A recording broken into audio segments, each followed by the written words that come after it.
Grindal, formerly known as Rosa Maria Ladrón de Guevara, and that's spelled Ladrondeguevara.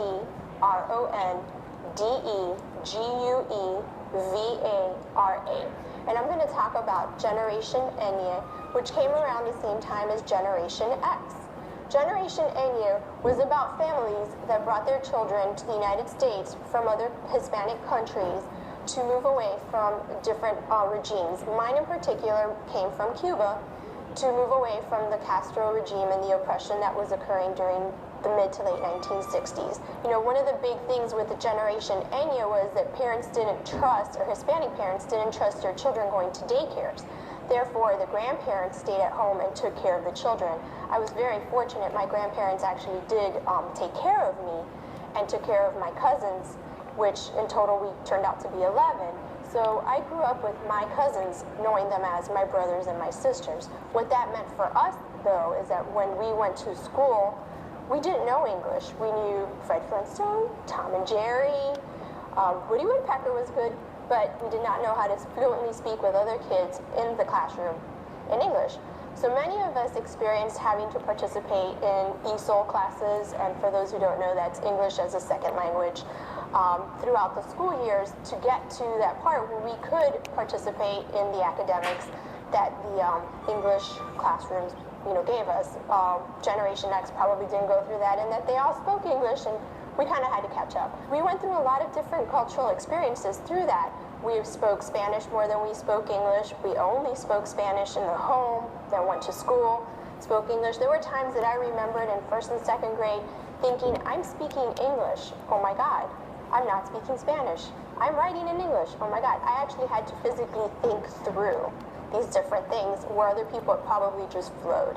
Another big thing is we are very big into Catholicism, and I do remember that my first experience going to church was that everything I knew was in Spanish. I did my first communion in Spanish, and then I had to learn it all over in English, and did my confirmation in English. So I had to experience two different masses, because as we grew older, Generation Ñ, we wanted to explore the English, we wanted to explore the American culture, but still wanted to please our Hispanic families. So we definitely went through different trials and tributes growing up. Then we go to high school, and high school's an adventure because our friends are having slumber parties, our friends are going out, no curfew. Slumber parties meant your cousins came over and hung out and slept at your house. We weren't allowed to go to friends' house to sleep over.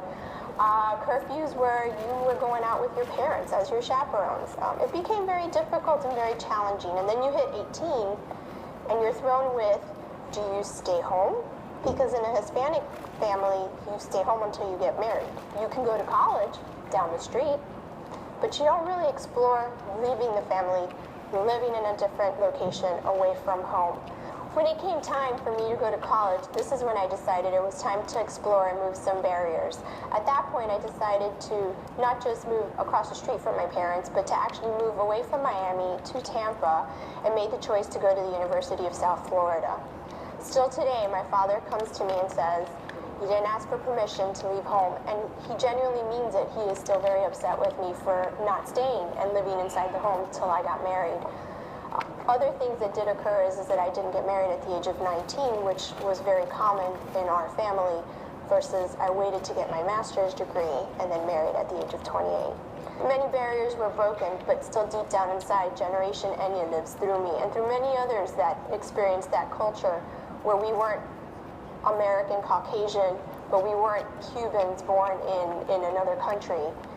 We were born in the United States, first generation.